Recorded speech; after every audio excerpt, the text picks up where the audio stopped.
Good morning प्यारे विद्यार्थियों। आज हम सामान्य हिंदी के अंतर्गत पढ़ेंगे संधि, जो एक हिंदी का मुख्य अंग है। उसी का अपन यहाँ विश्लेषण करेंगे कि संधि क्यों की जाती हैं, कैसे होती हैं, क्या इसके नियम हैं, उसी का जिक्र करेंगे।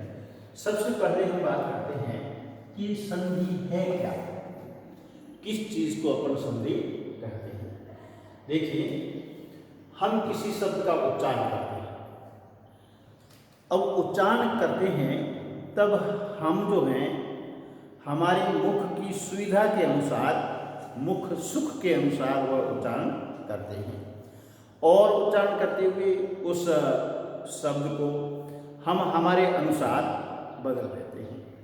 तो यहाँ हम कह सकते हैं उच्चारण की सुविधा के लिए वर्ण विकार की प्रवृत्ति जो है वह संधि कहलाती है। क्या है?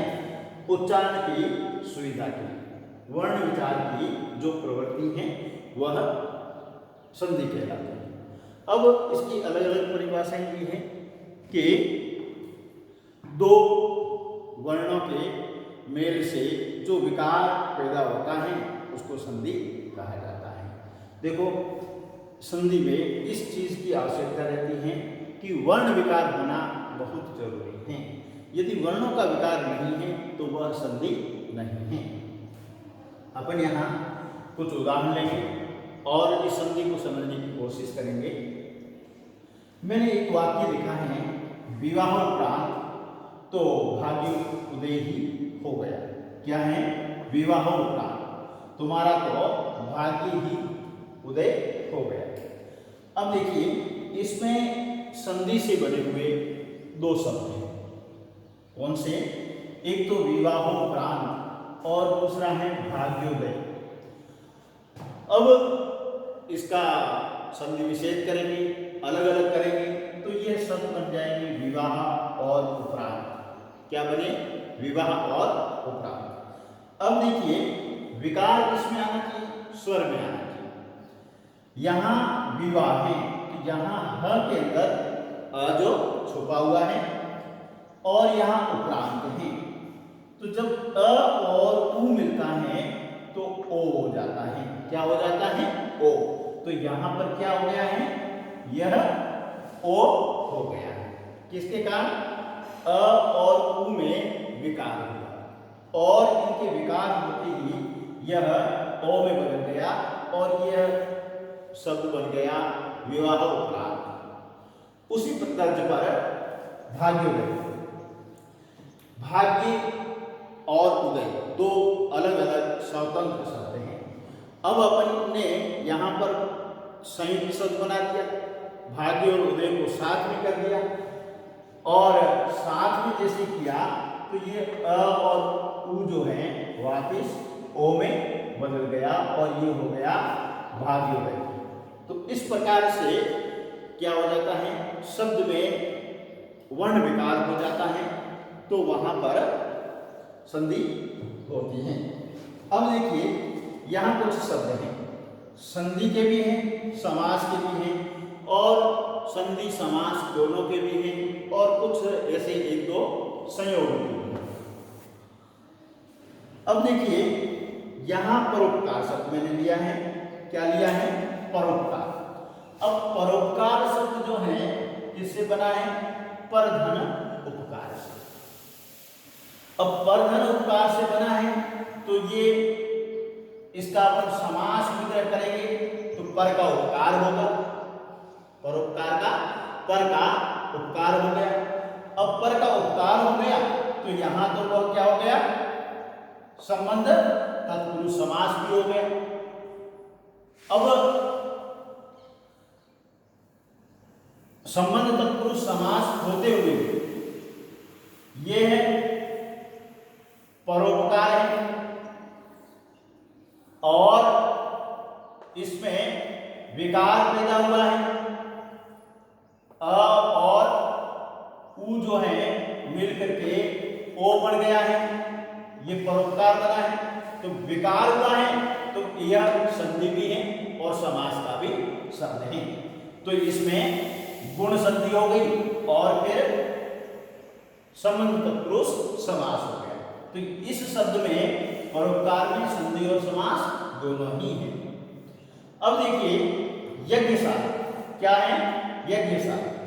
यज्ञशाला का अपन संधि या संधि विग्रह करते हैं तो यहाँ यज्ञ के लिए शाला शब्द बनता है। वाक्य जब बनेगा तो यज्ञ के लिए शाला यज्ञशाला हो जाएगा। अब यज्ञ के लिए है तो यहाँ पर भी संप्रदाय तत्पुरुष समास है और इसमें किसी प्रकार का विकार नहीं है। यज्ञशाला में यज्ञ धनशाला हो जाएगा। तो यज्ञ धनशाला होगा तो इसमें कोई विकार न होने के कारण ये कह रहे हैं कि ये संधि न होकर के क्या है? मात्र संयोग है। क्या है? संयोग है। जहां कोई शब्द में विकार नहीं होता है तो वहां पर होता है संयोग। जैसे माता पिता, इसमें संधि नहीं है, संयोग है क्योंकि इसमें द्वंद्व समास है माता और पिता। जब ऐसे शब्द आ जाते हैं और उस शब्दों में कोई विकार ना होता है तो वो वहां पर संयोग की स्थिति होती है। अब देखिए ये मूलतः संधि जो है वह हमारे संस्कृत से आई है और हम ये भी कह सकते हैं कि संस्कृत के हैं तो हम इस संधि को क्यों लेके चल रहे हैं। अब देखिए शब्द में संधि जो है क्यों होती है? मुख्य बिंदु क्या है? शब्द में संधि क्यों होती है, क्यों इसकी आवश्यकता पड़ती है, क्यों होती है? उच्चारण की सुविधा के लिए। किसके लिए? उच्चारण की सुविधा के लिए वर्णों में, वर्ण कौन से?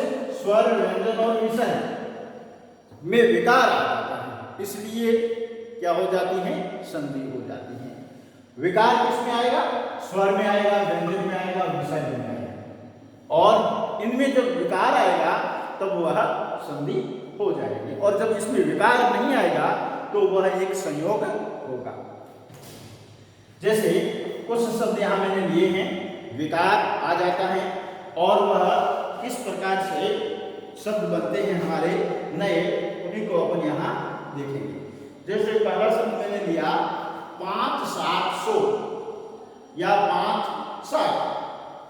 अब देखिए हमारे मुख की सुविधा के अनुसार हम इसको लिखते तो क्या है?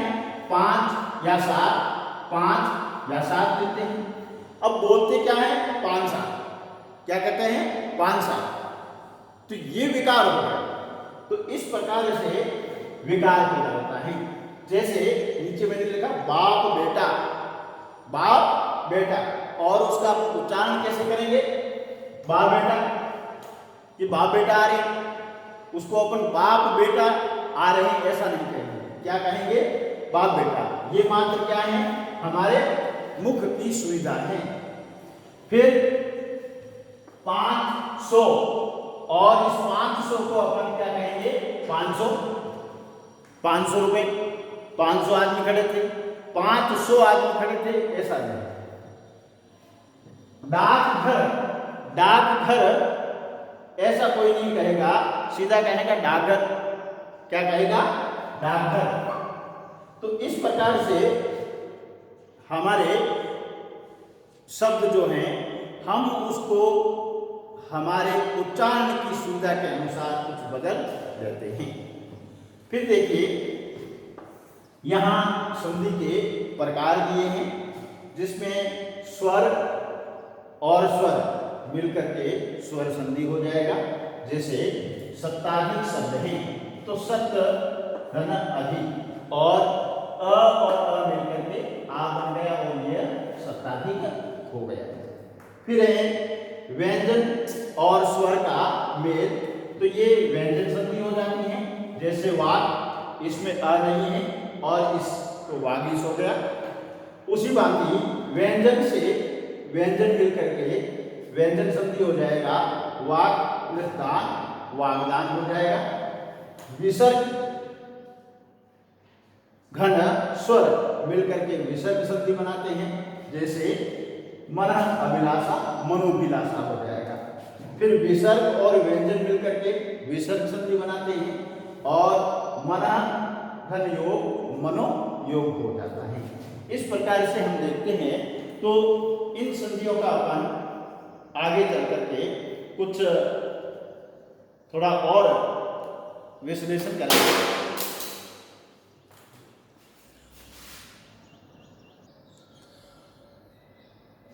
अब देखिए, इसमें मुख्य बात ये आती है कि हम संधि की पहचान कैसे करें। क्या आती है कि हम इस संधि की पहचान कैसे कर पाएं। कोई भी शब्द होता है तो सबसे पहले हमें उसका विच्छेद करना होगा, संधि विच्छेद करना होगा। फिर हमें इस बात की पहचान करनी होगी कि किसी वर्ण में परिवर्तन हुआ, किसमें किसी वर्ण में परिवर्तन हुआ या नहीं। यदि परिवर्तन हुआ तो किस प्रकार का। जैसे यहाँ मैंने रविंद्र शब्द लिया है तो यहाँ संधि विच्छेद हो गया है, रवि है ना, इंद्र हो गया। अब ये संधि विच्छेद हुआ तो यहाँ पर वर्ण में विकार हो गया, वर्ण में परिवर्तन हो गया। अब कौन से वर्ण में हुआ, स्वर में हुआ, व्यंजन में हुआ, विसर्ग में हुआ, ये देखना पड़ेगा। तो यहाँ अपन देखते हैं तो दोनों में स्वर में हुआ। अब यहाँ ई और ई है और ये हमारा नियम है कि छोटी ई और छोटी ई मिलकर के बड़ी हो जाती है और वह शब्द क्या बन गया, रविंद्र। क्या बन गया, रविंद्र। तो ये किस में आएगा, स्वर संधि के अंतर्गत आ जाएगा। दूसरा हमने लिया है दिक्मंडल। अब देखिए दिक घना मंडल है। अब दिक है तो इसमें स्वर नहीं है, विकार जो हुआ है इसमें स्वर नहीं है, व्यंजन है और यहाँ पर मंडल में भी व्यंजन है। तो यहाँ जो है क्या बन गया है, दिक मंडल और यह किसमें आ गया, व्यंजन में विकार हो गया है, इसलिए व्यंजन संधि हो गया। दिगंतर। अब यहाँ दिक् का यहाँ हलंत है और यहाँ अंतर है तो व्यंजन और स्वर मिलकर के भी व्यंजन संधि ही बनेंगे। फिर वयोवृद्ध, वय प्लस वृद्ध। अब यहाँ विसर्ग है, यहाँ स्वर है। तो यहाँ देखिए विसर्ग और इसमें वह है, इन दोनों में विकार हुआ है तो यहाँ पर विसर्ग संधि होगी। फिर मनोविराम, मना प्लस अभिराम, इस विसर्ग में विकार आया है तो यहाँ विसर्ग संधि होगी। अब देखिए यहाँ हमने संधियों के प्रकार को देखेंगे तो संधि मुख्य रूप से 3 प्रकार की होती हैं, स्वर, व्यंजन और विसर्ग। ये 3 प्रकार की संधियां हैं। अब हम यहाँ देखते हैं स्वर संधि के 5 भेद होते हैं। कितने होते हैं, 5 भेद। उसमें ये है दीर्घ संधि, गुण संधि, वृद्धि संधि, यण संधि और अयादि संधि। ये सभी जो है इससे वर्ण से विकार पैदा करके संधियां बनेगी। अब वर्ण भी कौन सा, स्वर, स्वर में ये विकार करेंगे और स्वर में विकार करके ये स्वर संधि के 5 भेदों के रूप में हमारे सामने उपस्थित रहेगी।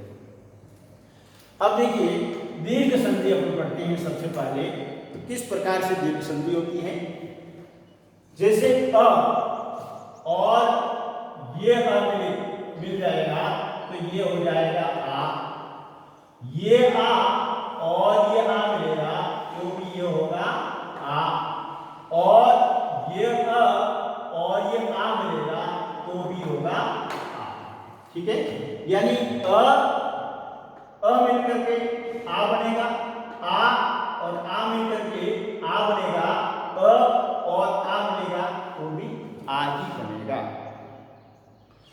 ऐसे ई के ऊ के ये भेद मिलेंगे अपने। अपन यहाँ कुछ शब्द करेंगे जिससे हमें समझ में आ जाएगा। ये है मुक्तावली। क्या शब्द है? मुक्तावली। अब देखिए कहीं कहीं हमें मुक्त धन अवली मिल जाएगा। तो देखो मुक्त जो शब्द हैं ये अलग चीज हैं और यहां इसकी अवली है मोतियों की है। मुक्ता कहते हैं मोती को, ठीक है ना।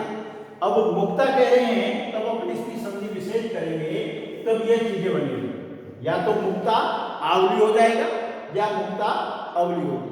मुक्त अवली नहीं होगा, मुक्त आवली भी नहीं होगा। तो देखिए यहां है आ और ये है आ और आ मिलकर के आ बनता है और यहां है आ और यहां है अ। तो आ और अ मिलके भी आ ही बनता है। तो ये क्या है? मोतियों की माला है और उसके लिए मुक्ता आवली और मुक्ता अवली दोनों ही सही हैं। किसमें? संस्कृत और हिंदी में ये सही है, मुक्ता प्लस अवली। तो ये ध्यान रखें, संस्कृत में ये दोनों ही सही है और हिंदी में ये वाला शुद्ध है। दूसरा हमारा शब्द है मुक्ताकाश। यहां पर देखिए हम बात करते हैं आकाश की और यहां मुक्ताकाश में मोती नहीं है, मुक्त है। मुक्त धन आकाश यानी खुला है, मुक्त है, उसको अपन ने क्या कहा? मुक्ताकाश कहा है। तो यहां पर मुक्ताकाश में अ और आ का योग बन करके आ हो जाता है। ये अ है इसमें और यहां आ है तो ये आ हो जाता है। उसी प्रकार से मुक्तागार मुक्ता प्लस आगार हो जाएगा, आ और आ बराबर आ हो जाता है। मुक्तात्मा, यहां पर मुक्त धन आत्मा अ प्लस आ बराबर आ हो जाता है। फिर है मुक्ताहार। देखिए मुक्ता प्लस आहार, इसमें संधि नहीं है। एक बात ध्यान रखिए, ये मुक्ताहार जो है यह संधि नहीं है। मुक्ता का आहार नहीं करते हैं, मोती खाए नहीं जाते हैं। ये क्या है? मात्र संयोग है। क्या है? मात्र संयोग है। तो जैसे मुक्ताहार बनेगा, स्वर्णहार, रजतहार, पुष्पहार, ये सभी जो हैं संयोग से बने हुए हैं, ये संधि के शब्द नहीं हैं। फिर आता है दावानल। दाव और अनल, यहां अ और अ मिलकर के क्या बन गया है? आ बना है। तो दावानल हो गया। कारागार, काराधन आगार, यहां पर आ और आ बराबर आ हो जाता है। विद्यालय, विद्या प्लस आलय, यहां आ प्लस आ बराबर आ हो जाता है। इस प्रकार से ये कुछ शब्द थे। कुछ शब्द हम और लेंगे इसके।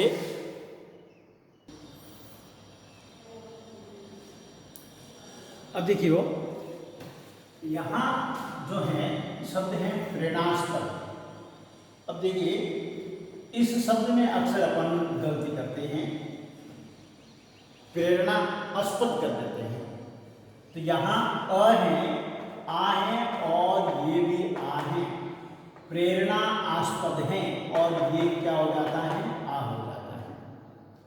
फिर सप्ताह, सप्त धन अहन है और इसमें न का जो है लोप हो जाता है और सप्ताह हो जाता है। क्या हो जाता है? न का लोप। जैसे अपन अक्सर इन शब्दों को 11, 12, 13 ऐसा नहीं बोलते हैं। अपन क्या बोलते हैं? 11, 12, 13। तो यहां पर भी ह का लोप हो गया है। जैसे अहोरात्र, इसका संधि विच्छेद करेंगे तो अहन और रात्रि होगा, तो वह न का लोप हो जाएगा और यह औ की मात्रा में बदल जाएगा और यह अहोरात्र हो जाएगा। दीक्षांत, दीक्षा और अंत, आ और अंत जो है, आ यहाँ है, यहाँ अ है, तो ये आ बन जाता है और दीक्षांत हो जाता है। फिर पूर्वाहन, पूर्व और अहन, उसी प्रकार से अपराहन, अपर और अहन। यहाँ देखिए र के प्रभाव से, कौन सा र, ये र और ये र, इसके प्रभाव से न जो है वह ना में बदल जाता है। ना किस में बदलता है, ना में बदल जाता है और ये पूर्वाहन न होकर के पूर्वाहन हो जाएगा, अपराहन न होकर के अपराहन हो जाता है।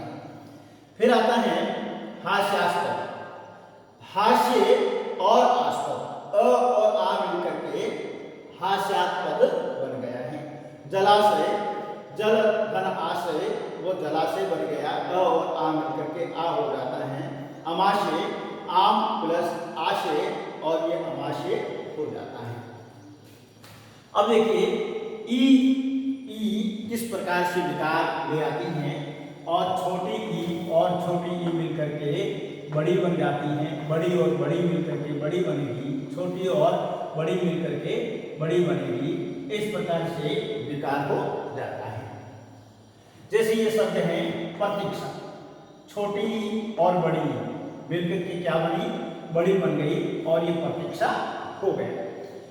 इच्छा का अर्थ होता है देखना, यानी प्रतीक्षा देखना, इच्छा का अर्थ में से देखना है, इंतजार करना, प्रतीक्षा करना। अधीक्षक जो है, अधिक प्लस इद्धक हो जाएगा और अधीक्षक बन जाएगा, ई और ई जो है बड़ा हो जाता है, इक्षक होगा, सॉरी। परीक्षण, परि प्लस इक्षण हो जाएगा और ये परीक्षण हो जाएगा, छोटी ई और बड़ी ई बड़ी में बदल जाएगी। विक्षक, विधन इक्षक होगा और यहाँ छोटी और बड़ी मिलकर के बड़ी हो जाएगी और ये विक्षक हो जाएगा। अतीन्द्रिय, अति धन इंद्रिय, ये छोटी और छोटी मिलकर के बड़ी में बदल जाती हैं। अब देखिए कुछ ऐसे शब्द हैं जहाँ छोटी हस्व ई वाले शब्द भी हैं और दीर्घ ई वाले शब्द भी हैं। रविंद्र, रवि धनेन्द्र, छोटी ये है दोनों में और वह बड़ी हो जाता है। कविंद्र में कवि और इंद्र, छोटी छोटी बड़ी हो जाएगी और मुनिंद्र में मुनि और इंद्र, छोटी ई और छोटी ई बड़ी बदल जाएगी। वागिस में वारि धन इसमें बड़ी हो जाएगी और गिरीश में गिरिधन इसमें भी बड़ी हो जाएगी। योगीश्वर में योगी ईश्वर हो जाएगा। फिर है दीर्घ ई वाले शब्द जो बड़ी ई से परिवर्तित होकर के बनते हैं। मई और इस, अब इन दोनों में ही बड़ी हैं तो बड़ी से बड़ी ई जो है ई और ई मिलकर के ई बनता है। तो या महिष है, इसमें ई बड़ी है, इसमें भी बड़ी है और बड़ी हो जाता है और महिष बन जाता है। यतीन्द्र, यति और इंद्र, इन दोनों में बड़ी ई है और छोटी है, ये भी जैसे ये बड़ी ई और ये छोटी ही बड़ी ही बनता है। सुधींद्र, सुधी और इंद्र, ये बड़ी और ये छोटी बराबर ये बड़ी है। फणींद्र, फणींद्र में फणी और इंद्र, ये भी बड़ी ही होगा। सतीश में ये बड़ी और ये भी बड़ी, ये दोनों ही बड़ी हो जाती है। फिर ऊ और ऊ मिलकर के भी बड़े ही होता है। छोटा ऊ मिलकर बड़ा बनता है, बड़ा ऊ मिलकर बड़ा बनता है, छोटा और बड़ा मिलकर के बड़ा बनता है, बड़ा और छोटा मिलकर के भी बड़ा ही बनेगा। विधुदय, विधु इसमें छोटा और यहाँ भी छोटा, तो ये क्या हो गया, बड़ा हो गया। विधुदय चंद्रमा उदय होने के समय को कहते हैं। अनुदित, यहाँ छोटा और ये भी छोटा और ये बड़ा हो जाता है और ये अनुदित बन जाता है। भू ऊपरी, ये हो जाता है भू और ये सॉरी और ये उ बराबर उ बनता है, तो ये भूपरि बन जाता है। गुरु उपदेश वे गुरु और उपदेश गुरु उपदेश बन जाता है। इस प्रकार से संधि के जो हैं और भी इसके उदाहरण हमें मिल सकते हैं दीर्घ संधि के, जैसे शताब्दी है, अस्ताचल है, देहातीत है, प्राणायाम है, अधीन है, देशाटन है, शशांक है और सावधान है, दिवस अवसान है, मुरारी है, अक्षांश। इस प्रकार से कई सारे उदाहरण जो हमें इस दीर्घ संधि के अंतर्गत मिलते हैं। आज हम इस संधि के चैप्टर में इतना ही करेंगे। कल हम इसके आगे की संधि को पढ़ेंगे। तब तक के लिए धन्यवाद। आपको हमारा यह चैनल कैसा लगता है, आप इस चैनल को सब्सक्राइब कीजिए, कमेंट कीजिए, लाइक कीजिए और शेयर कीजिए। धन्यवाद।